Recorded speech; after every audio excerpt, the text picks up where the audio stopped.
कायदो अऊज़ु बिल्लाहि मिनश शैतानिर रजीम बिस्मिल्लाहिर रहमानिर रहीम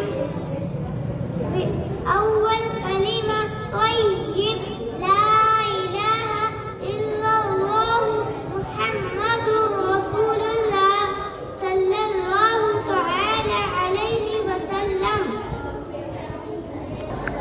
अल्लाह ताला के सिवा कोई इबादत के लायक नहीं। हजरत मोहम्मद मुस्तफ़ा सल्लल्लाहु ताला अलैहि वसल्लम अल्लाह के रसूल हैं। दूसरा कलिमा शहादत अशहदु अल्ला इलाहा इल्लल्लाह व अशहदु अन्ना मुहम्मदन अब्दुहु व रसूलुहु। मैं गवाही देती हूँ कि अल्लाह ताला के सिवा कोई इबादत के लायक नहीं और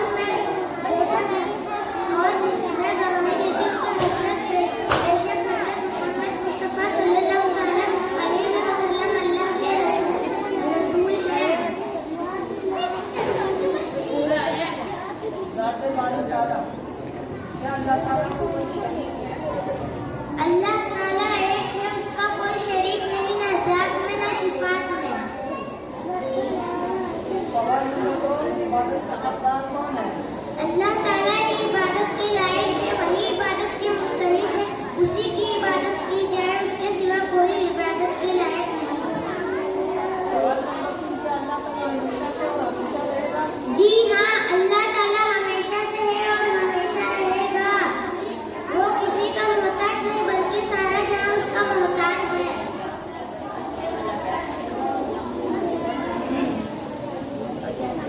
इससे हदीस क्या दीन आसान है?